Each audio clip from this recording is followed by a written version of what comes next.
So magandang hapon po sa bawat isa at ating hinihilingan na ang ating mga kapatiran na sa labas at tayo magsipasok upang tayo magsimula sa ating panghapong gawain. At again, tirik na tirik ang araw, talaga namang napakainit pero salamat sa Diyos na meron tayong komportabling bahay sambahan. At welcome po sa Sunday afternoon service dito sa Jesus Christ Baptist Church. Welcome po sa mga narito, maging sa ating mga nakasama online. At bago tayo dumako sa atin hong gawain ngayong hapon, ilan ho muna announcements and reminders.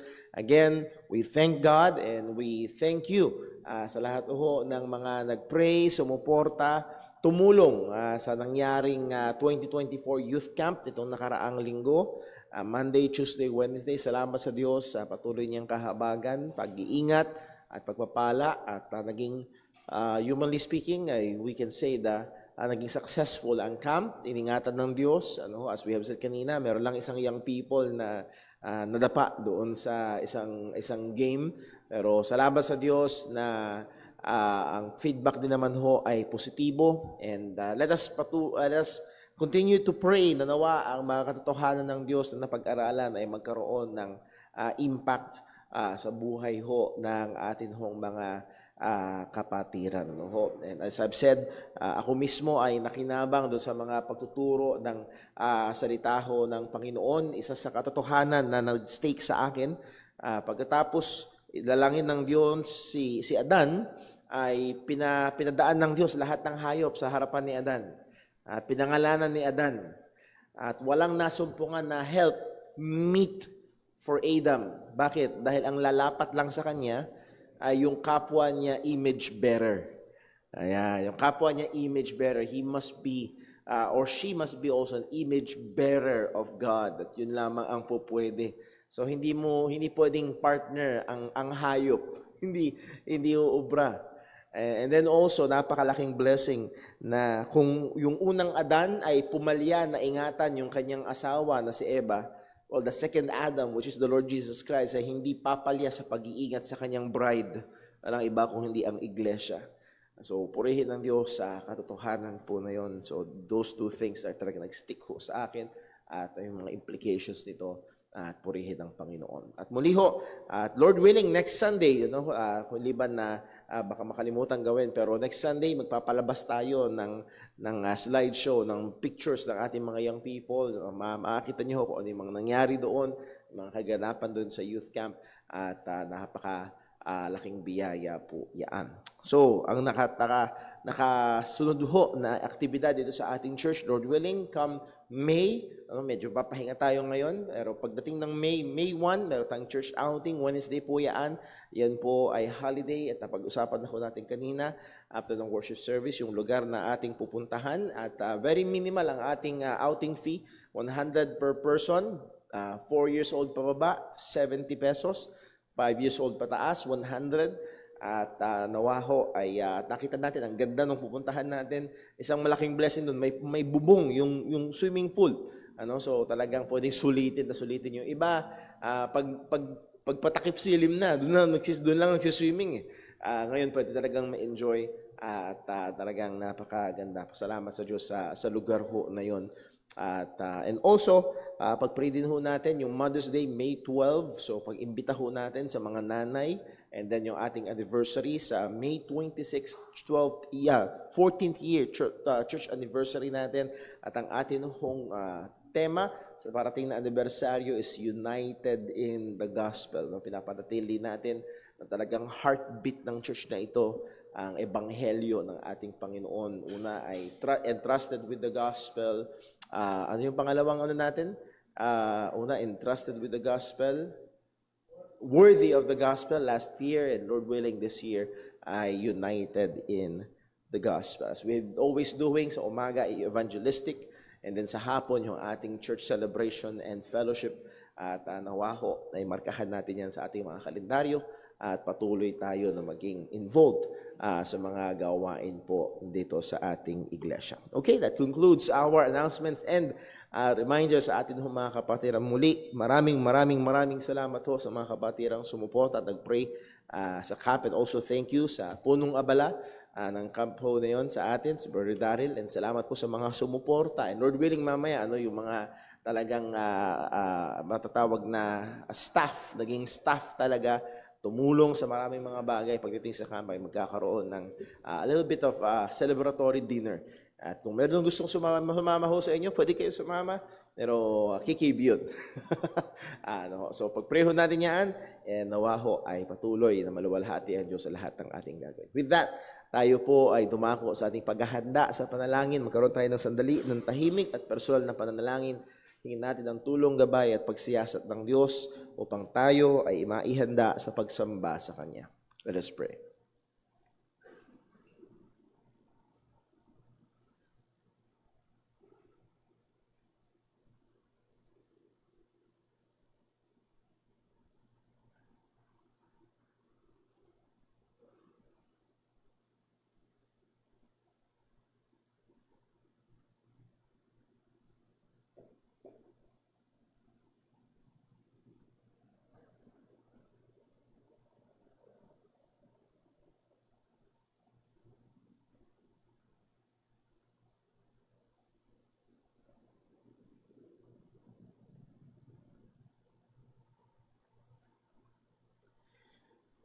Manalangin po tayo. Panginoon naming Diyos, aming Ama sa langit, aming Diyos na buhay, Diyos na tapat, aming pinupuri ang iyong pangalan. Tunay na karapat-dapat kang tumanggap ng lahat ng pasalamat, pagsamba, papuri, Panginoon. Ang iyong katapatan, O Diyos, ay hindi namin kayang sukatin. Ang iyong karunungan, ang iyong kabutihan, Panginoon, na tunay, patuloy na sumasagana sa amin. Lord, salamat as we have studied kanina pong umaga, na kahit sa mga pagkakataon na tingin namin, O Diyos, ay napaka-negatibo ng mga pangyayari. Kami pa rin ay pwedeng magpahinga sa katotohanan na ikaw ay soberano at hawak mo ang lahat ng bagay at patuloy mong ginagawa ang sang-ayon sa iyong kalooban. Salamat, O Diyos, sa mga katotohanan na ito at nawa patuloy mo kaming tulungan na ang mga katotohanan, O Diyos, ay hindi lamang alam namin sa aming kaisipan, kundi magkaroon ito, Panginoon, ng praktikal na aplikasyon sa aming mga buhay sa araw-araw. Lord, we also praise and we thank you sa provision mo sa nakaraang buong linggo. Salamat sa mga pag-iingat. Salamat sa pagbibigay ng mga pangangailangan, kagalingan sa mga karamdaman. Ganun din, O Diyos, salamat po lalo't higit sa katotohanan na si Jesus ay namatay para sa aming mga kasalanan at muling nabuhay. Kung kaya't, Panginoon, ang aming pagsamba, ang aming gawain ngayon, O Diyos, ay hindi walang kabuluhan. Lord, anuman ang aming mga nararamdaman, pinagdadaanan o mga sitwasyon, paalala mo sa amin, Panginoon, na sa aming pagtitipon ay hindi ka malayo kung naririto ka sa aming kalagitnaan. Again din, Panginoon, tunay mga masumpungan na hindi lamang sa nguso, kundi, Panginoon, sa buong puso namin, O Diyos, ay tunay nga na ikaw ay sinasamba. Patawad po sa aming mga pagkakasala laban sa iyo, Panginoon. Ikaw po, Panginoon, ang patuloy na kumilos sa amin upang hubugin kami sa wangis ng aming Panginoong Hesukristo. At nawa sa gawain namin ngayong hapon, ikaw ang patuloy na maitaas sa lahat ng ito. Salamat po at lahat ng ito ay aming inihiling sa iyo sa ngalan ng aming Panginoong Hesukristo. Amen. Stay po tayong lahat at tayo po umawit sa Panginoon.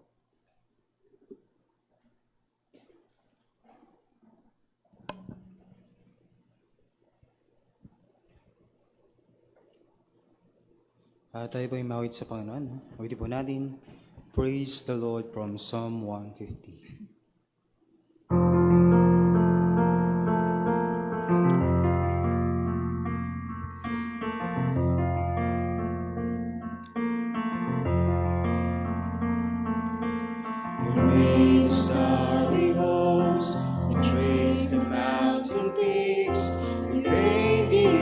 Skies with wonders, the earth it is so throne, from desert to the sea, all nature testifies to splendor.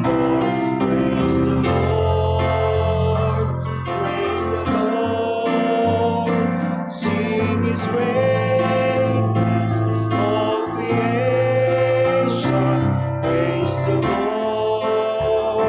Raise your voice, you heights in all the depths, from pearly seas to west. Let everything that has breath praise the Lord.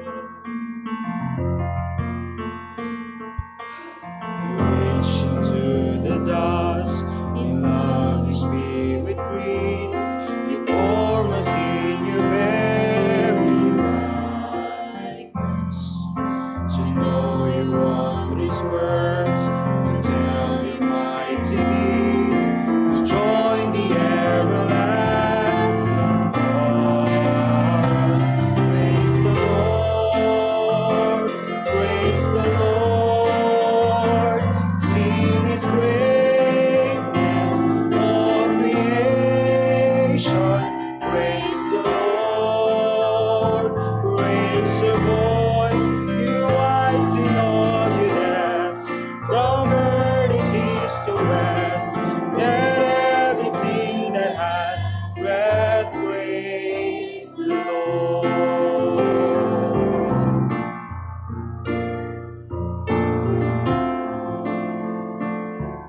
Tayo po'y manatiling nakatayo para po sa ating pagkakaloob.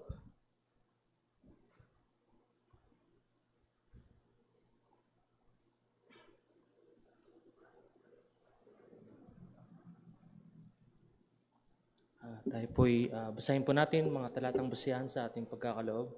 2 Corinth, 2 Korinto, 6:6-8. Ready, read.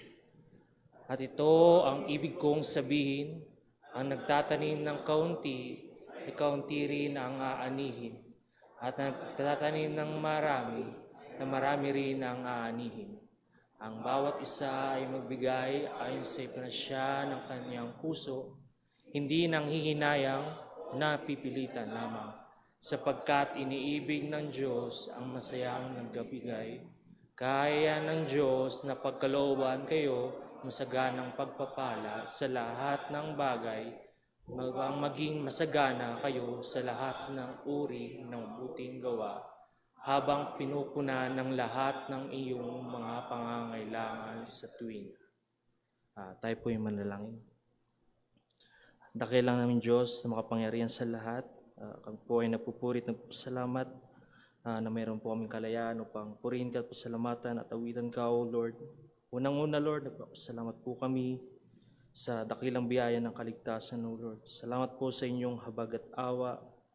Pangalawa, Lord, nagpapasalamat po kami sa inyong biyaya sa araw-araw namin pamumuhay.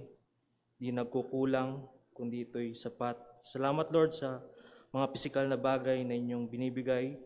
At labis po kami nagpapasalamat, O Lord, sa mga turo, mga espiritual na mga bagay, O Lord, na natutunan po namin sa araw-araw, Lord. Upang mas lalo pa namin kayo makilala at mapupurihan, O Lord. Pangatlo, Lord, nagpapasalamat po kami sa isang linggo nagdaan, na kami po inyong iningatan sa aming pamumuhay. Di perfecto, O Lord, ngunit patuloy na nagsikap na labanan na nito, O Lord. Ngunit kami po ay mahina, O Lord, kami po ay nakadepende sa inyo lamang, O Lord.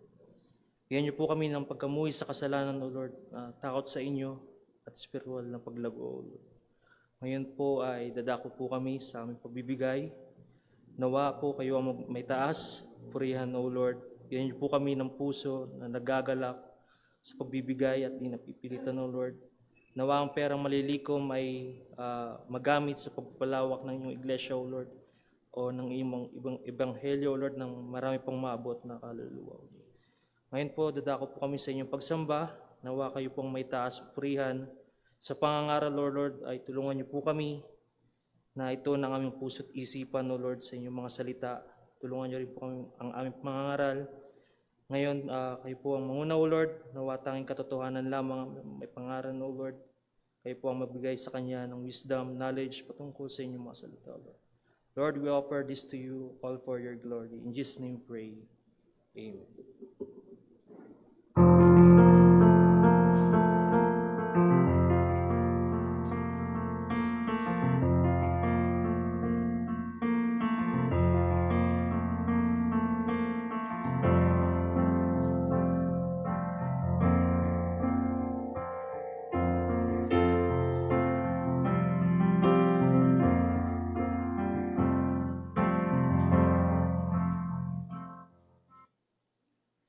Muli po tayong makawit sa Panginoon.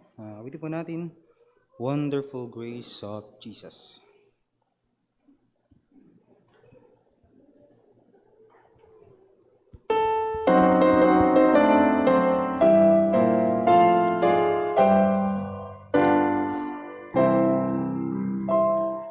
Wonderful grace of Jesus, greater than all my sin. How shall my tongue describe it? Where shall its praise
Tayo po'y magsitayo at kantay po natin All Creatures of Our God and King.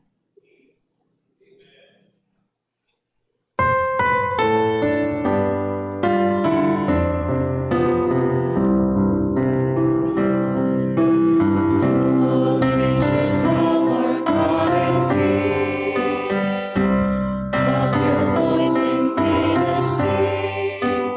Oh, praise Him, Hallelujah. The burning sun we call them be. Thou silver moon which softer gleam. Oh, praise Him, oh, praise Him. Hallelujah, hallelujah, hallelujah. Let all things their Creator bless, and worship Him in humbleness. Oh, praise Him, hallelujah. Praise the Father, praise the Son, and praise the Spirit, three in one. Oh, praise Him, oh, praise Him. Hallelujah, hallelujah, hallelujah. All the redeemed washed by His blood, come and rejoice in His great love. Oh, praise Him, hallelujah. Christ has defeated every sin, cast all your burdens now on Him. Oh, praise Him, oh, praise Him. Hallelujah, hallelujah, hallelujah. He shall return in power to reign. Heaven and earth will join to sing. Oh, praise Him, hallelujah. Then who shall go on bended knee? All creatures of our God and King. Oh, praise Him, oh, praise Him. Hallelujah, hallelujah, hallelujah.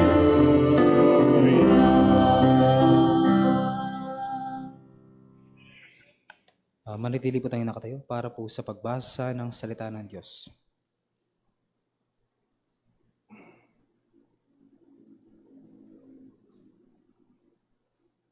Tayo po naman po ay sumamba sa Panginoon sa pamagitan ng pagbasa ng kanyang mga salita. Atin pong basahin ang libro po ng mga gawa, chapter 12, verses 6 to 25. Sabay-sabay po nating basahin. Nang gabing si Pedro ay malapit nang iharap ni Herodes sa mga tao, natutulog si Pedro na nakatinikala sa pagitan ng dalawang kawal. Mayroon pang mga bantay sa harap ng pintuan, nang biglang lumitaw ang isang anghel ng Panginoon at isang liwanag ang tumanglaw sa kulungan.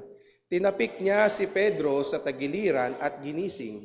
Bumangon ka, bilis, sabi ng anghel, at nakalag ang mga tanikala sa kanyang mga kamay. Sinabi sa kanya ng anghel, magbihis ka at isuot mo ang iyong mga sandalyas. Sumunod naman si Pedro. Magbalabal ka at sumunod sa akin, dagdag ng anghel. Sumunod si Pedro sa labas na nag-aakalang siya'y nananaginip. Hindi niya alam na tunay ang nangyayari sa pamamagitan ng anghel.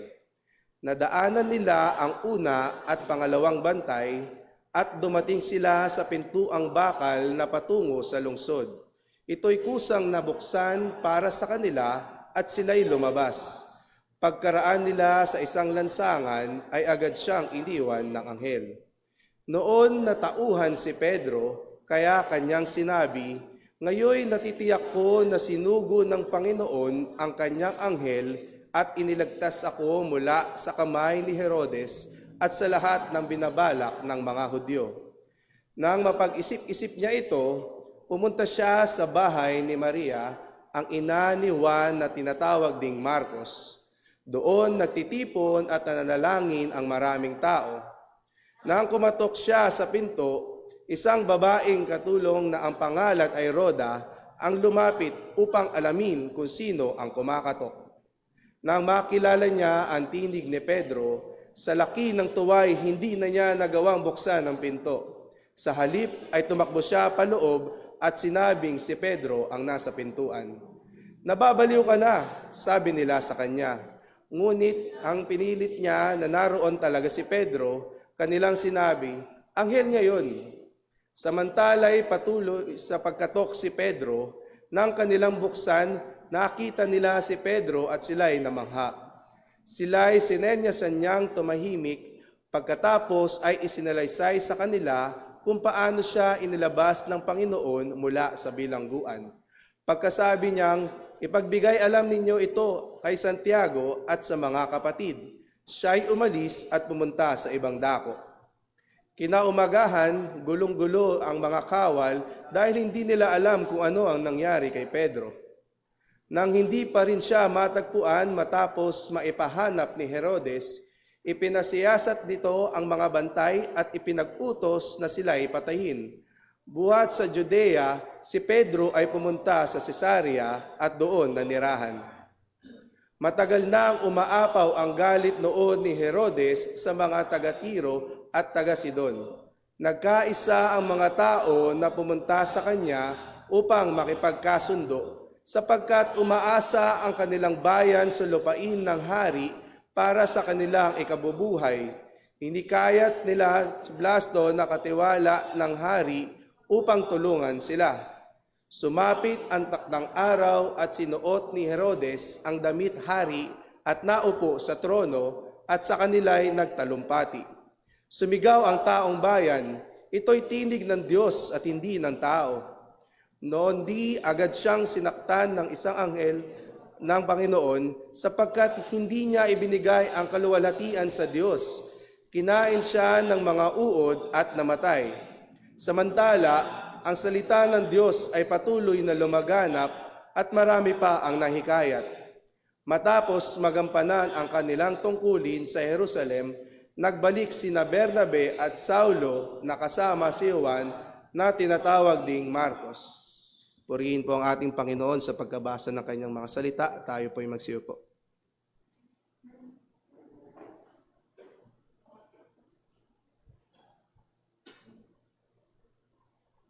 Magandang hapon po sa ating lahat. Muli tayo po'y mag-aaral ng salita ng Diyos.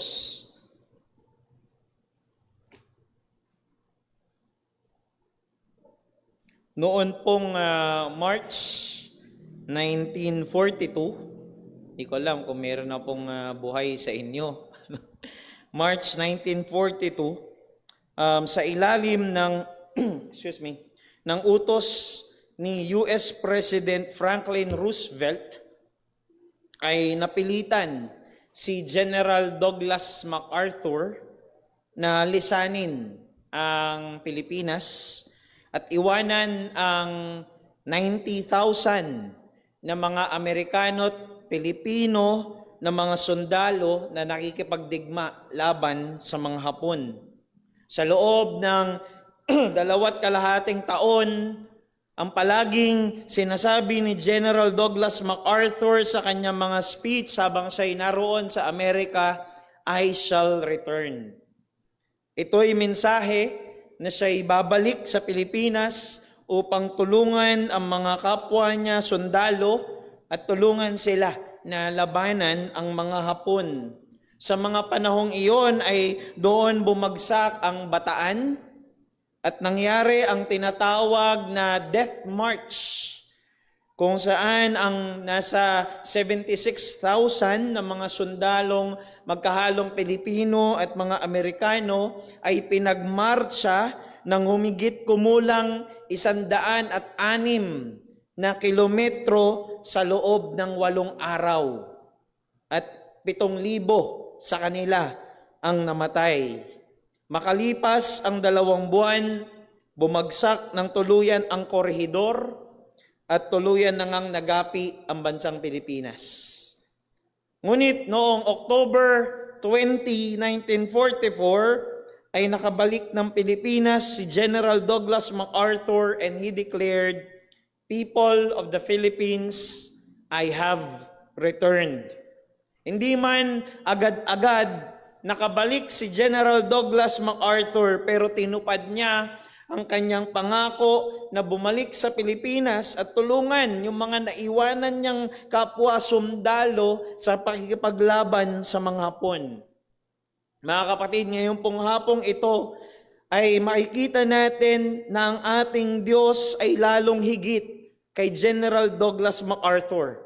Makikita natin sa ating pag-aaral ng mga pag-uusig na ginawa ni Herodes laban sa mga mananampalataya ay hindi ito pinalampas ng Diyos. Maaring hindi agad-agad, pero darating ang araw ng ganti ng Panginoon. Ating pong pag-aaralan ngayong hapong ito po ang mensahe. Walang sino mang makapipigil sa Diyos na ganapin niya ang kanyang mga layunin upang maipakita niya ang kaluwalhatian ay nararapat lamang sa Kanya. Tayo po'y sumaglit na manalangin at tumingi ng gabay sa Panginoon.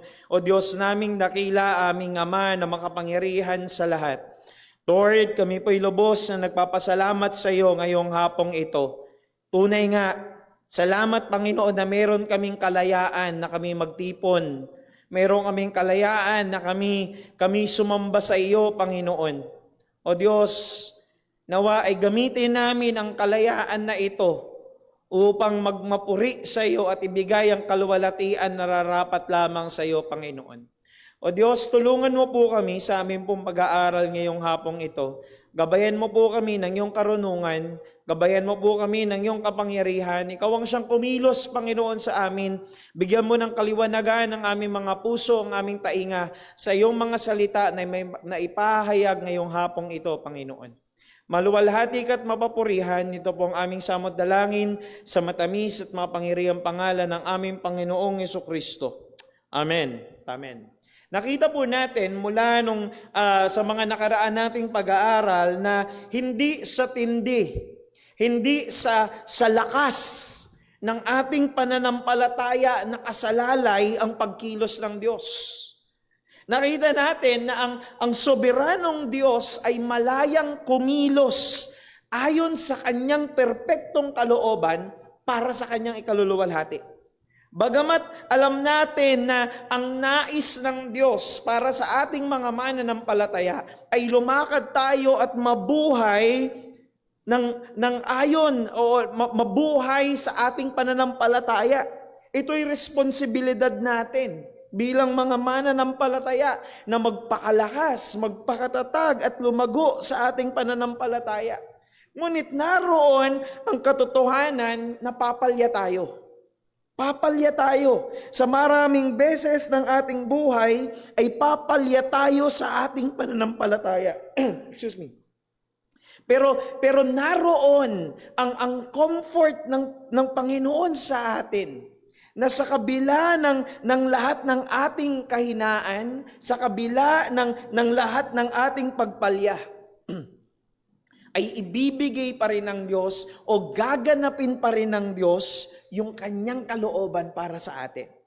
At yung dalawang magkabilang example natin dyan ay una si Apostol Pedro at pangalawa ay yung mga mananampalataya na nananalangin sa kanya doon sa bahay ni Maria.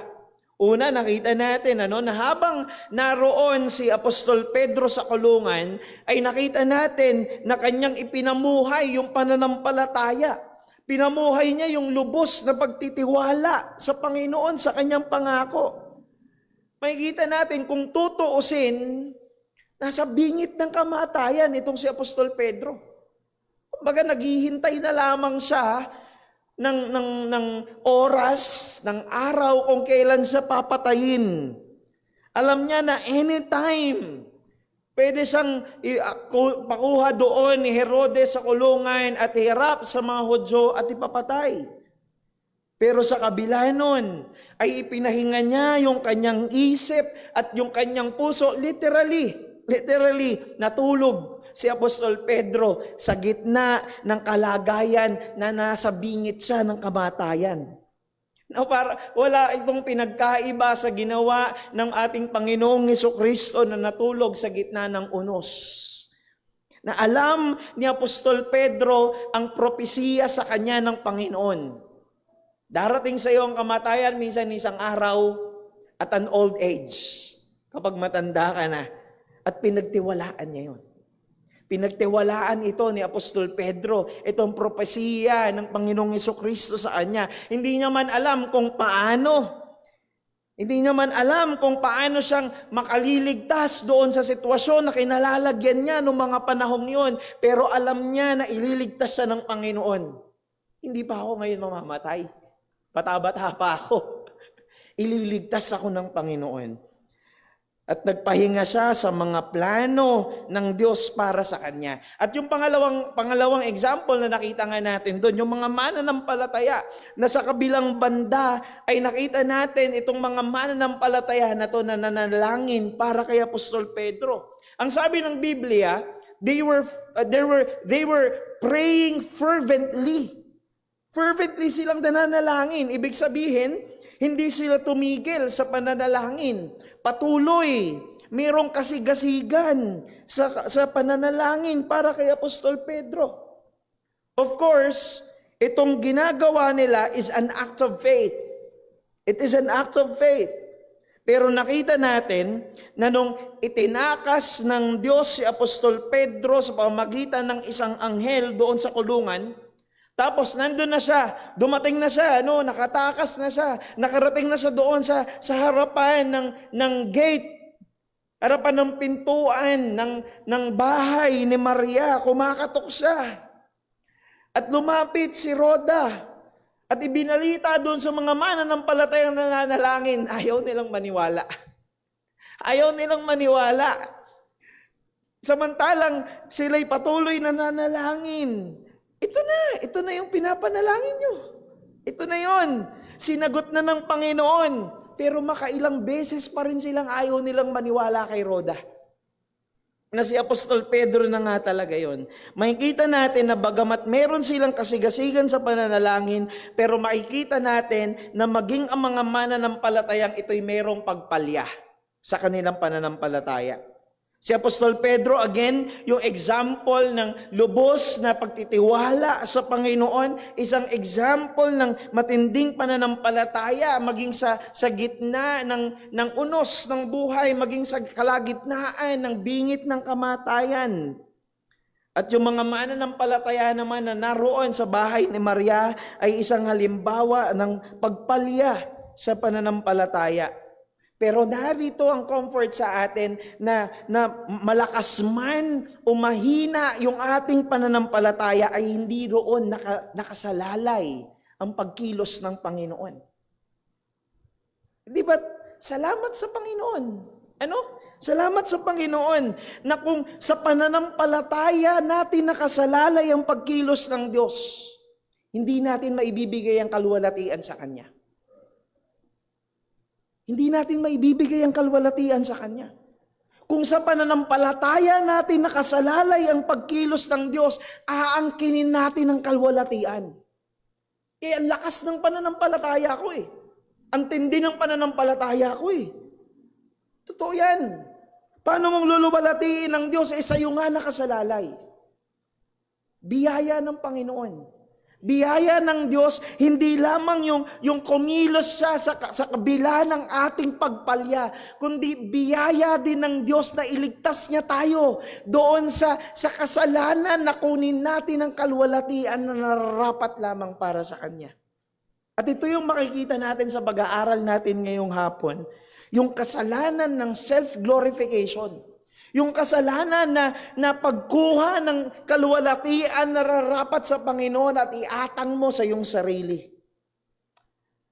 At yung maidudulot ng kasalanan na ito para sa atin, Now, natapos tayo doon sa tagpo kung saan pumasok na sa bahay ni Maria si Apostol Pedro at kasama niya na yung mga mananampalataya. Doon tayo natapos sa nakaraan nating pag-aaral.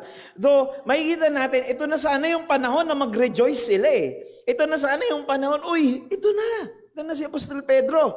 Pero, kumbaga, ang sabi ni Apostol Pedro, teka, discreet lang muna tayo. Dahil maaari nga na hinahanap na siya. Hindi niya alam kung sinusundan na pala siya. At kumbaga ay maaari rin na merong mga maarinig at isuplong sila sa mga Roman soldiers at sugurin na lang yung bahay ni Maria. Kaya ang ginawa ni Apostol Pedro, tahimik niyang ikinuwento sa kanila yung nangyari, kung paano siyang iniligtas ng Panginoon. At afterwards, nag-decide si Apostol Pedro na lumayo na muna.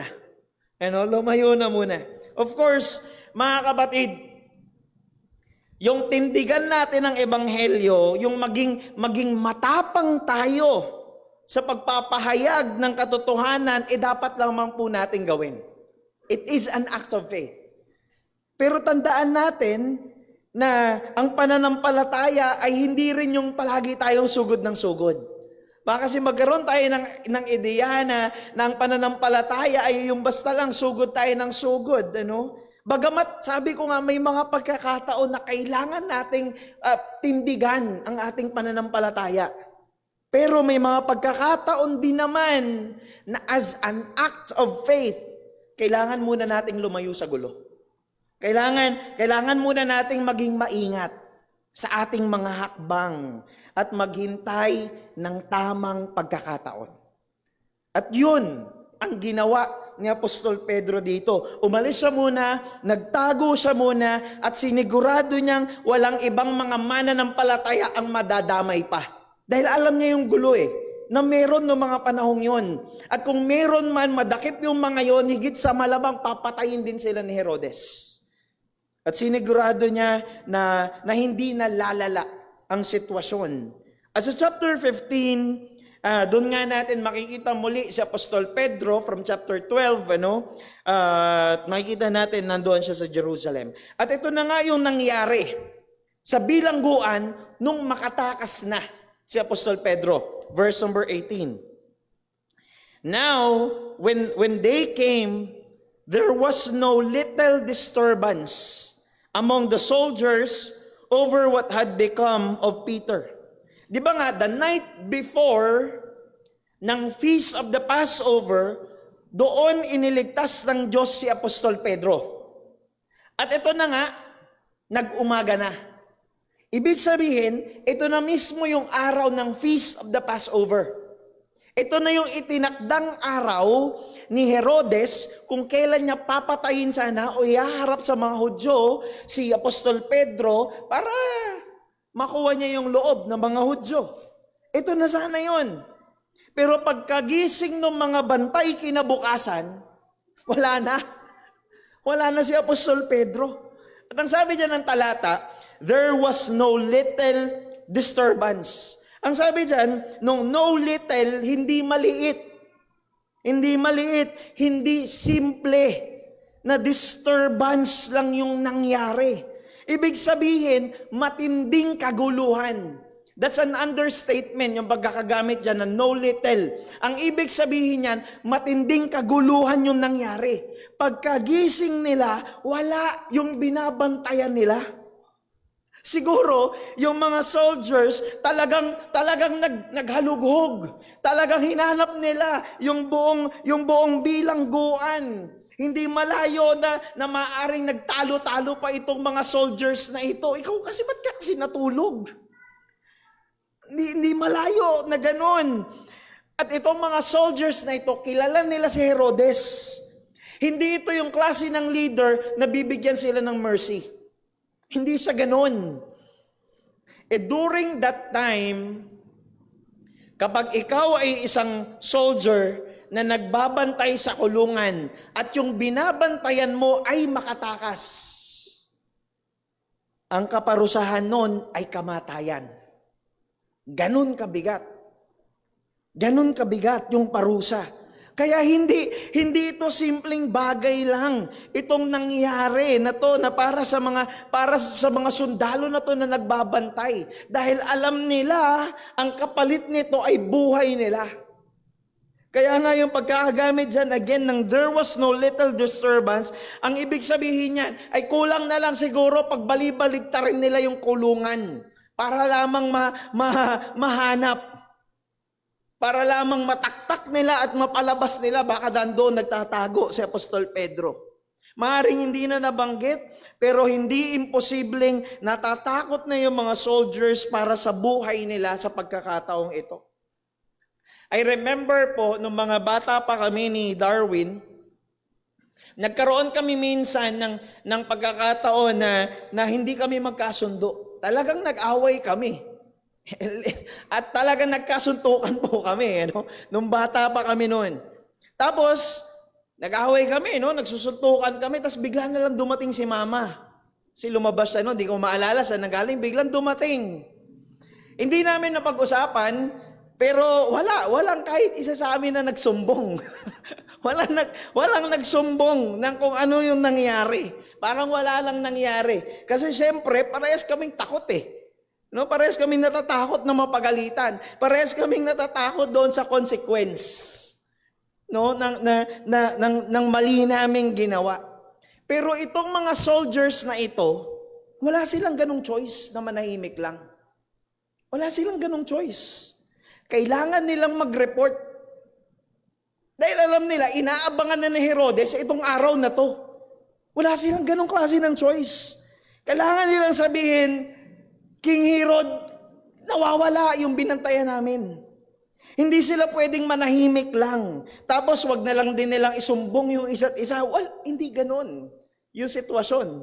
At ang sabi ng verse number 19, dumating si Herod, maaring ibinalita na sa kanya, sabi ng verse number 19, and after Herod searched for him, nakihanap na rin si Herod, and did not find him. He examined the sentries, yung mga nagbabantay, and ordered that they should be put to death. Nung magpunta na si Herod doon sa kulungan, siguro expected niya na sana Ito na yung, kumbaga makukuha niya yung premyo niya. Dahil parang para sa kanya ay premyo para sa kanya itong mga mananampalataya. Dahil kapag sinaktan niya sila, pag inusig niya sila, pag pinatay niya sila, sisikat siya sa mga Hudyo. Kaya para sa kanya, ito na sana makukuha ko na yung premyo ko. Kaso pagdating niya doon sa bilangguan, wala si Apostol Pedro. Sinubukan niya ring hanapin, pero hindi niya natagpuan at dumating na nga yung worst nightmare sa buhay nitong mga soldiers na nagbabantay. Yung inis at yung galit ni Herodes ay naghalo na. Ito na dapat yun sisikat na sana siya sa mga Hudyo. Mas lalakas na sanang lalo yung impluwensya o yung kapangyarihan niya sa kanyang posisyon. Kaso itong mga soldiers na to natulog lang kasi. Hindi binantayan si Apostol Pedro. Kaya ibinaling ni Herodes yung kanyang galit sa mga soldiers at ang sabi ng talata, he examined the sentries and ordered that they should be put to death. Ipinapatay na rin ni Herodes yung mga soldiers na nagbabantay kay Apostol Pedro. At ang sabi ng talata, doon sa dulo, then he went down from Judea to Caesarea and spent time there. Literally, na-stress si Herod. Na-stress si Herod kaya nag-unwind muna siya. Nag-staycation muna siya doon sa Caesarea. Kumbaga, talaga na-stress siya. Yung galit niya marahil, yung biruin mo, yung disappointment, ina-expect mo na sana na ito na, magiging tanyag na ako. Pero hindi nangyari. Na kung tutuusin, ito na sana yon. Kung tutuusin, lumayo siya, nagpakalayo-layo si Herodes sa Judea, nagpunta siya doon sa Caesarea. Kung tutuusin, ito na sana yung panahon para magmuni-muni ba? Para pag-isipan ni Herodes na mali pala talaga siguro, nalabanan ko ang Panginoon Pero hindi. Walang pagbabago o realizations man lang kay Herodes. At mapapatunayan natin yan sa susunod na talata. Ang sabi ng verse number 20. Now, Herod was angry with the people of Tyre and Sidon. And they came to him with one accord, and having persuaded Blastus, the king's chamberlain, they asked for peace because their country depended on the king's country for food. So itong verse number 20, ilang buwan na ang nakalipas dito? Ilang buwan na ang dumaan? From verse 19, pumunta siya na Caesarea. Verse 20, ilang buwan na ang lumipas? After nung mangyari, verse 19, at nung mga nauna pa. At nandun na nga siya sa Caesarea, at ito, ang nakaharap sa kanya ngayon, yung mga taga-Tyre, o Tiro, yung kanina sa Tagalog, at taga-Sidon. And to give us a bit of background, hindi under ng jurisdiction ni Herod itong mga taga-Tyre at mga taga-Sidon. Ibig sabihin, hindi talaga siya yung may kapangyarihan para mag-decide para sa kanila. Pero since the Old Testament kasi, yung region na hinahawakan or pinamumunuan ni Herod, yun talaga na yung region na nangangalaga sa Tyre and Sidon. Noon pa man, since the Old Testament. Ano? At ang problema, galit itong si Herod sa mga taga-Tyre at taga-Sidon. Well, hindi na sinabi ng Biblia kung bakit, ano yung detalye kung bakit siya galit sa kanila. Pero ang sabi ng Biblia, galit siya sa kanila. Ayaw niya sa kanila. At ang punto, kapag lumapit itong mga tao kay Herod para humingi ng tulong, pagbibigyan ba sila? Hindi. Dahil galit si Herod sa kanila Ayaw ni Herodes sa kanila. So ang ginawa ng mga taga-Tyre at taga-Sidon, ang ginawa nila, nilapitan nila si Blastus. Na si Blastus ay ito yung katiwala ni Herod. Chamberlain, ang sabi dyan. Siya yung katiwala. So syempre, ito yung connection No? Maaaring mas close nila si Blastus, at dahil nga si Blastus yung katiwala, sa kanya sila dumaan. So si Blastus yung nagsilbing tagapamagitan sa kanila, at siya yung nakipag-negotiate, no? Nakipag-negotiate in behalf ng mga taga-Tyre at Sidon. At dahil nga sa kanya, ang nangyari, nag-agree itong si Herod sa terms ng mga taga-Tyre at Sidon. At sabi ng verse number 21, on an appointed day, Herod put on his royal robes, took his seat upon the throne, and delivered an oration or public speech to them. So ito na. Ito na, sabi diyan, on an appointed day. Ito na yung araw kung saan officially and formally ay i-announce ni Herod yung agreement niya sa mga taga-Tyre at mga taga-Sidon. At doon sa Caesarea, meron doon na tinatawag na amphitheater. Meron pa rin yan sa panahon natin, yung mga pakurba na theater-like, dahil nga sa panahon nila noon, walang microphone, katulad ng meron tayo ngayon, walang mga speakers, at yung amphitheater ay tumutulong para mag-resonate ng maayos yung sound, para kahit marami kayo, nagsasalita lamang doon sa may unahan, yung orator ay naririnig pa rin ng lahat. So naroon siya, meron doon na isang amphitheater sa Caesarea, sikat na sikat itong lugar na ito, maging hanggang sa panahon natin ngayon. At doon din naraos yung maraming mga pagpupulong, maraming mga announcements. At itong si Herod, talagang napaka-narcissistic nitong si Herod. At gustong-gusto niya talaga na yung mga tao ino-honor siya. Yun talaga ang kanyang katangian. He is the kind of leader who loves the praises of men. Gustong-gusto niya na pinupuri siya. Gustong-gusto niya na tinatanyag siya ng mga tao. Kaya ang ginawa niya, sabi niya ng talata, Herod put on his royal robes, took his seat upon the throne, and delivered an oration to them. Alam niyo po, hindi lang ito basta royal robes. According kay Josephus, na isang Jewish historian, ang sabi niya, ito yung sinulat niya sa kanyang libro, sabi niya, Herod put on a garment made wholly of silver and of a contexture truly wonderful, and came into the theater early in the morning, at which time the silver of his garment, being illuminated by the fresh reflection of the sun's rays upon it, shone out after a surprising manner. So ang sinuot daw ni Herod ay isang balabal, isang robe na gawa holy sa pilak or silver. At ang sabi ni Josephus, talaga nga naman daw na wonderful, napakaganda nung sinuot na balabal ni Herod. Totoo naman, napakaganda ng silver, no? Bagamat mas mahal lang ang ginto, pero iba yung kinang ng pilak, ng silver. At ang sabi dyan, sinadya daw talaga ni Herod na umaga yung pagpupulong. Bakit? Dahil early in the morning, nandoon siya sa amphitheater, ang gusto niya, saktuhan yung pagsikat ng araw. Na pagsikat ng araw, tatama yung sinag ng araw doon sa silver niyang suot at ang mangyayari, magliliwanag siya. Ang galing! Ang galing ng ginawa niya. Siyempre sa una, wala pa, no? Pag umakyat ng ganyan, dahil amphitheater yan, pag umakyat ng ganyan yung sinag ng araw, nailawan siya, talagang magniningning.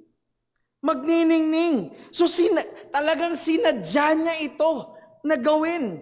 Sabi nga nung historian, ang galing niya itong ginawa ni Herod, na kung nandun ka nung time na yon, talagang mamamangha ka sa ginawa ni Herod. Doon sa tagpo na yon. At sinadya niya yon. Bakit? Gustong-gusto niya yung papuri ng mga tao sa kanya eh. At dahil nga sa tagpo na yon, hindi, habang nagsasalita siya, kumikinang yung suot-suot niya na nasisinagan ng araw at manghang-mangha yung mga tao. At ang nangyari sa verse number 22, and the people were shouting, the voice of a God and not of a man. Yung mga tao nagsisigawan, ikaw ba naman, biglang nagliwanag yung tao nasa harapan mo dahil sa suot-suot niya. Nagsigawan sila, the voice of a God and not of a man. At this moment, nalulunod na sa papuri ng tao itong si Herod. Ikaw ba naman, Diyos to? Diyos tong nagsasalita. Hindi ito tao lang. Pero hindi natutuwa ang Diyos sa blasphemy na ito. Sabi ng verse number 23, immediately, an angel of the Lord struck him down because he did not give God the glory. And he was eaten by worms and breathed his last. Parang kailan lang nagpadala ang Diyos ng anghel para iligtas si Apostol Pedro. But at this time, nagpadala ang Diyos ng anghel para parusahan si Herodes. Ang sabi diyan, bakit? Because he did not give God the glory. Nagpakalunod, nagpakasasa si Herodes sa papuri ng tao at hindi niya kinilala na ang Diyos ang siyang mismong magsusupply ng mga pangangailangan. Remember, ang kailangan ng mga taga-Tyre, mga taga-Sidon, yung supply eh. Pero, kumbaga pinapakita niya, ako ang magsusupply sa inyo. Ako ang Diyos na inyong sambahin. Parang ganun ang kanyang mensahe. Hindi ibinigay ni Herodes yung kalwalatian na dapat lamang sa Diyos. Bagkus inangkin niya yun para sa kanya. At ang sabi dyan, he was eaten by worms. At yung eaten dyan by worms ay hindi parang may mga uod ka na lamang na nakita dyan, gumapang papalapit sa kanya, ano? At kinain siya. According sa mga pag-aaral, ang ibig sabihin nun ay may mga uod, may mga tapeworms na yung kanyang internal organs, na most likely yung kanyang liver, na merong cyst sa kanyang liver at nag-rupture yon, pumutok. At mula doon ay lumabas yung mga uod, and according sa pag-aaral, 5 days na itong nangyayari. At sakto, yung ika-5th day, ito na yon, yung time ng oration, 5 days na raw itong dinadaing. According sa history, 5 days na itong dinadaing ni Herodes until such time nung kanyang oration doon sa amphitheater ay doon na nga tuluyang bumigay ang kanyang mga internal organs, and using the angel of the Lord na kanyang ipinadala, he struck down Herod, and Herod breathed his last. At siya'y pinaslang ng Diyos gamit ang isang anghel at gamit ang mga uod na ito na kumain sa kanya. 3 bagay ang makikita natin dito, mga kapatid. Una, ang kaluwalhatian ay tanging para sa Diyos lamang.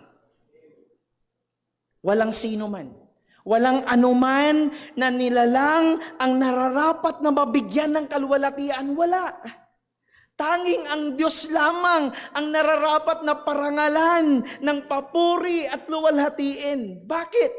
Dahil Diyos siya. Dahil Diyos siya. Siya yung lumikha ng lahat ng bagay. Siya yung Diyos na hindi lamang basta lumikha, tapos binabayaan niya na. No! Siya yung Diyos na lumikha at hawak-hawak niya sa kanyang mga kamay ang lahat ng bagay sa mundong ito. Siya yung Diyos na nangangalaga sa buong sanlibutan. Siya yung Diyos na gumagawa at kumikilos upang mangyari ang lahat ng bagay sang-ayon sa kanyang kalooban. At siya yung Diyos na pinamumunuan niya ang lahat ng mga bagay meron sa langit at sa lupa. Tanging siya lamang yung Diyos na yon at wala nang iba. Meron bang makapapantay sa Kanya? Meron ba tayong maikukumpara sa Diyos? Wala. At ang Diyos na mismo nagsabi sa Isaiah 42 verse number 8, I am the Lord, that is my name. My glory I give to no other, nor praise to carve idols. Hindi kailanman ibibigay ng Diyos ang kaluwalhatian kanino man. Bakit? Dahil maramot siyang Diyos? No. Kundi dahil walang ibang nararapat sa kaluwalhatian kundi tanging siya lamang. Walang makapapantay sa Kanya. Kanino niya ibibigay ang kaluwalhatian samantalang walang maikukumpara sa Kanya. And listen, according sa Romans chapter 1, ang mga taong hindi nagbibigay ng luwalhati sa Diyos, isa lamang ang ibig sabihin nun. Ibinibigay nila ito sa iba. Kung hindi mo ito ibinibigay sa Diyos, meron kang pinagbibigyang iba. At hindi malayo na ang pinagbibigyan nito ay yung sarili. Kaya nga kung ikaw na wala pa kay Kristo, ikaw na nakakarinig ng ebanghelyo, pero patuloy mong tinatanggihan ang panawagan ng ebanghelyo, ibig sabihin lang nun na hindi mo ibinibigay yung kaluwalhatian na tanging dapat nasa Diyos lamang, na siya yung Diyos na ibinigay niya ang kanyang bugtong na anak upang liligtas ang tao sa kasalanan. Kung patuloy mong tinatanggihan si Kristo, ibig sabihin lamang niyan ay ibinibigay mo ang kaluwalhatian sa ibang mga bagay. Ibinibigay mo ito sa iyong sarili at patuloy mong niloloko, patuloy mong pinapaniwala ang iyong sarili na hindi mo kailangan ang Diyos. Hindi mo kailangan si Kristo. Kung patuloy mong tinatanggihan si Kristo, matakot ka. Dahil mas higit pa sa sinapit ni Herodes ang sasapitin ng mga wala kay Kristo. Kinain si Herodes ng mga uod na namamatay. Pero sa impyerno, ay parurusahan ka ng Diyos magpasawalang hanggan, hindi lamang ng apoy, kundi maging ng mga uod na hindi namamatay. Ang tanging pag-asa nating lahat ay si Kristo. Siya yung manunubos. Siya yung namatay doon sa krus upang bayaran yung ating mga kasalanan. Siya yung tumanggap ng poot ng Diyos. Yung hustisya na nararapat para sa makasalanan ay ipinataw sa Kanya. At muli siyang nabuhay upang ang lahat ng mga sumasampalataya sa Kanya ay magkaroon ng pag-asa ng buhay na walang hanggan. Ginawa ni Kristo ang lahat ng ito upang maibigay natin ang kaluwalhatian na tanging nararapat lamang sa Panginoon. At yung pangalawang bagay, may panahon ng paghihiganti ang Diyos sa mga taong kumakalaban sa Kanya at sa mga taong umuusig ng mamalupit at gumagawa ng masama sa Kanyang mga anak. Mga kapatid, walang mananalo sa Diyos. Palagi siyang magtatagumpay. Kaya sino man ang magsusubok na lumaban sa Diyos ay walang kahit gatiting na pag-asa na manalo laban sa Kanya. Wala. At narito ang comfort para sa atin. Pinaslang ni Herodes si Santiago, si Apostle James. Ipinakulong ni Herodes si Apostol Pedro na merong pakay na ipapatay din siya. At ang ginawa niya, umalis siya sa Jerusalem, nagtungo papalayo doon sa Cesarea. Pero hindi siya makakatakas sa ganti ng Diyos laban sa kanyang mga ginawa, laban sa mga anak ng Diyos. Mga kapatid, kung nakakaranas man tayo ngayon ng mga pag-uusig, nakakaranas man tayo ng mga maling pagtrato ng mga tao dahil sa ating pagiging Kristiyano, hindi man agad-agad, maaaring hindi man agad-agad, pero darating ang ganti ng Diyos sa kanila. Hindi lamang siya isang ama na magsusustena, hindi lamang siya isang ama na nagsusustena ng ating pangangailangan, isa rin siyang ama na nagpoprotekta ng kanyang mga anak. Sabi ng Panginoon, vengeance is mine, saith the Lord of hosts. At ang pangatlong bagay, walang makapipigil sa mga layunin ng Diyos. Walang makapipigil. Ang sabi ng verse number 24 na Acts chapter 12, but the word of God increased and multiplied. Sana po, nasusundan natin yung trend. From chapter 1 to chapter 12 ng book of Acts, maraming klase na ng mga persecution ang naranasan ng mga mananampalataya. Pero walang ni isang nakapigil sa kanila sa layunin ng Diyos. Patuloy na magliligtas ang Diyos kahit patuloy na magliligtas ang Diyos. Kahit pa baguhin ang mga batas. Patuloy na magliligtas ang Diyos sa mga bansang nagsasara ng kanilang pintuan sa Ebanghelyo. Kahit ano pang higpit ng Korea, kahit ano pang higpit ng China, kahit ano pang higpit ng mga ilang mga bansa sa Middle East, patuloy na magliligtas ang Diyos at walang makapipigil sa Kanya. Patuloy na magliligtas ang Diyos kahit dumating tayo minsan isang araw na mawalan tayo ng ganong kalayaan na maipahayag na ang Ebanghelyo. At napatunayan natin ito. Noong panahon ng pandemya, hindi nakapagtipon ng maraming mga mananampalataya pero hindi tumigil sa pagliligtas ang Diyos at gawin ang kanyang mga layunin. Maring hindi natin nakikita. Maring hindi natin alam yung mga maaaring mangyari sa inaharap. Pero alam natin na hawak ng Diyos ang kinabukasan at patuloy niyang gaganapin ang kanyang kalooban. At ang comfort sa atin, walang makapipigil sa Diyos, walang nakapigil sa Kanya at walang makapipigil sa Kanya. But the word of God increased and multiplied. Walang makapipigil sa Diyos na ganapin niya ang kanyang mga layunin. Layunin ng Diyos na iligtas tayo sa kasalanan. Yan ay upang maibigay natin ang kaluwalhatian sa Kanya. At layunin din ng Diyos na ipaghiganti ang mga mananampalataya sa mga umuusig sa kanila at gumagawa sa kanila ng masama. Muli, yan ay upang maibigay natin ang kaluwalhatian para sa Kanya. Tayo po'y manalangin. O Diyos naming dakila, aming Ama na makapangyarihan sa lahat. Lord, salamat po. Dahil alam po namin na merong Diyos na aming Ama, na ikaw ang Diyos na matuwid. Alam po namin, Panginoon, nalalaman mo, Diyos, ang mga bagay na nararanasan ng mga mananampalataya, hindi lamang sa lugar na ito, kundi sa maraming mga lugar sa buong sanlibutan at sa ibang mga bansa. Nalalaman mo, nakikita mo, Panginoon, ang mga kapwa naming mga mananampalataya na maaaring sa mga panahon na ito ay nakararanas ng matinding mga pag-uusig. Umaaring kami man, Panginoon, ay nakararanas ng mga pag-uusig maging sa mga mahal namin sa buhay. O Diyos, alam po namin na Ikaw ang siyang maghihiganti para sa amin, o Diyos. Nawa, Panginoon, ay tulungan mo po kami na ipagkatiwala sa iyo maging ang mga bagay na ito. At tumiwala sa iyo, Panginoon, na gaganapin mo anuman ang layunin mo, Panginoon, para sa amin. O Diyos, tulungan mo po kami patuloy na sa mga katotohanan ito ay lalong maghimok sa amin na ipalaganap ang Ebanghelyo. Hindi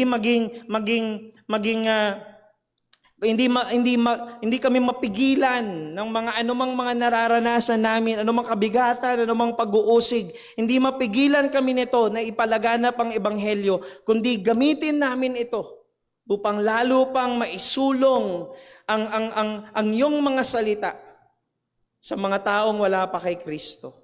Salamat po, Diyos, sa iyong mga salita na amin pong napag-aralan at naipahayag ngayong hapong ito. Maluwalhati at mapapurihan. Ito po aming samot dalangin sa pangalan ni Jesus. Amen. At amen. Tayo pong lahat ay tumayo at ipong awitin ang pangwakas na awit.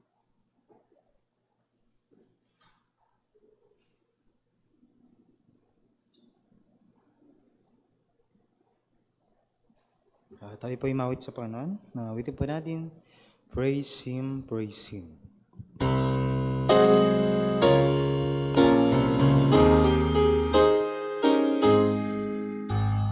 Praise Him, Jesus our blessed Redeemer. Sing on earth His wonderful love proclaim. Hail Him, flies our angels in glory.